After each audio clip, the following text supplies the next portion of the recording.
Shalom, brothers and sisters. This week we read the Torah portion that goes by the name Vayikhan.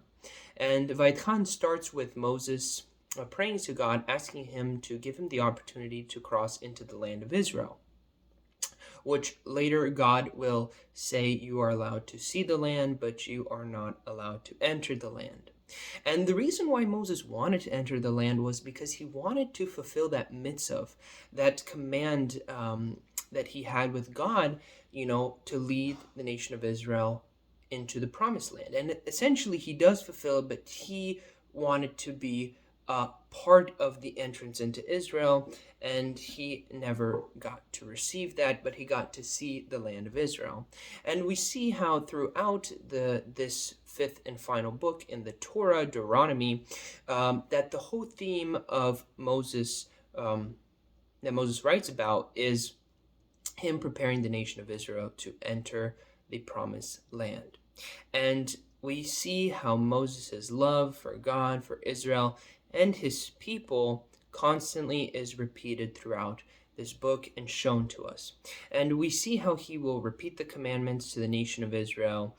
He specifies to not add or to remove from the word that he tells them through the Lord, for that will give you wisdom, and from that you are able to follow in guidance with the Lord and live your life, with blessings and, just always be connected to the Lord in his land.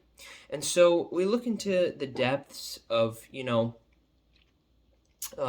10 commandments that are being repeated, and we see how after the first 4, we look into the next 6. And these next 6 apply to us as individuals, to apply to those around us. So as we know, there's the physical law that Moses gave us, that God gave us in the Torah, that we shall keep and live by. But now that our Messiah Jesus came and died for us, we don't only have that physical law that applies to our everyday lives that we strive and try to keep to build a relationship and purity in our temple within us and build that relationship with God, right? We also have the spiritual law, and the spiritual law comes through Jesus. And so we look at how these next 6 commandments, they don't apply just to those around you physically, but they apply to you in the spiritual aspect. And so obviously, we can physically murder someone, around us, or a close one, or friends, whoever it may be, a stranger. But Jesus mentions that now just having hatred towards one another, saying gossip, hatred, all of these things that we may have towards those around us, friends, relatives, brothers and sisters, whoever it is, we have already murdered them in our thoughts. We have murdered them with our words. And so it's important to understand that, the old law is not removed. The old law is something we have to fulfill, live by, and walk by, but we also have to understand it in a spiritual aspect, just like Romans 7:12 says, the Torah is spiritual.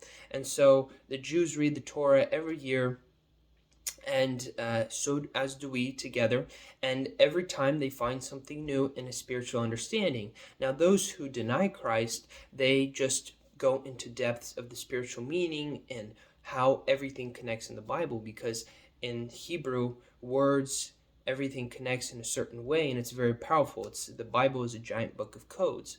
But with the New Testament, with our Messiah who died for us, we see how his connection connects to the Old Testament, and everything we see that is taught through us to the Torah, we can reflect it onto what Jesus did and how he lived and how we should follow the law. So the law is not removed from us.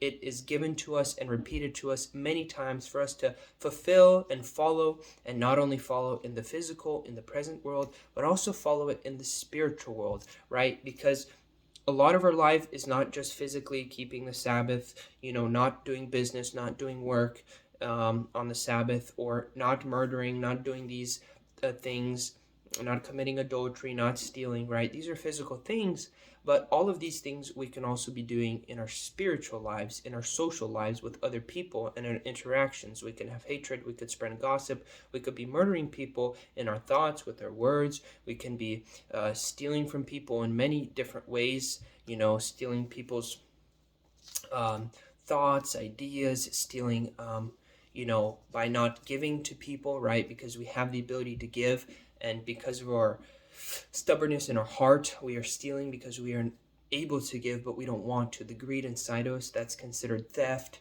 And so we see many of these commandments around us, how we need to interpret and understand them deeply and truthfully, to fully understand them spiritually. And that's how